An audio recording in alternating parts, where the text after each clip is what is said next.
Incroyable, mais vrai.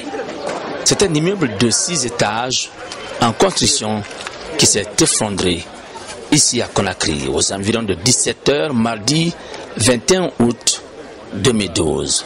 Si au quartier minier commune de Dixine, 4 à 6 personnes seraient ensevelies sous le gravats. Sont-elles vivantes ou mortes?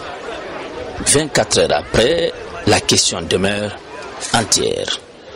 Le président de la République, chef de l'État, s'est rendu sur les lieux du sinistre. Ça veut dire qu'il faut mettre de l'ordre. Il y a eu trop d'anarchie en Guinée installée depuis quelques années. Les gens font n'importe quoi. On ne peut pas construire un immeuble comme ça sans calculer. Et si on prévoit 3 étages, ensuite, si vous voyez, il y a beaucoup de sable, il n'y a pas de béton. Alors qu'un immeuble en étage doit être calculé. On va avoir le soubassement. Qu'est-ce que le soubassement peut supporter, etc. Ensuite, mettre des piliers en béton armé, ce n'est pas fait. Il y a beaucoup de sable. Donc maintenant, nous allons, avec le service de l'urbanisme, vérifier toutes les maisons qui sont en construction.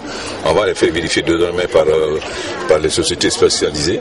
Et toutes les maisons qui ne répondront pas aux critères réels, on va arrêter les constructions et les détruire. Parce que vous voyez, là, les travailleurs qui sont là ont été victimes.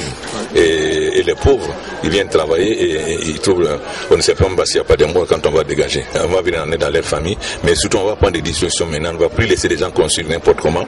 Et aussi, les gens qui occupent les terrains publics, tout ça, etc. On va mettre de l'ordre dans tout ça. Selon les informations recueillies sur le terrain, le propriétaire de ce chantier ne serait pas muni d'un permis de construire.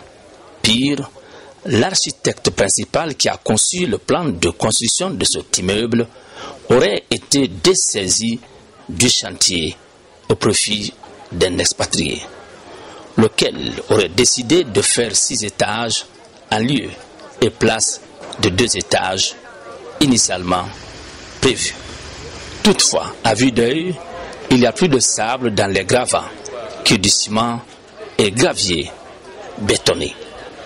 Côté des autorités, plusieurs ministres au cadre de l'administration et la hiérarchie des services de sécurité sont déployés sur le terrain. Objectif, circonscrire les dégâts et prévenir tout autre danger que pourrait engendrer ce sinistre. Somme toute, cet incident malheureux relance le débat autour de la nécessité de mettre de l'ordre dans le secteur du bâtiment en particulier et de l'urbanisation en général de Conakry, la capitale, et des autres villes du pays.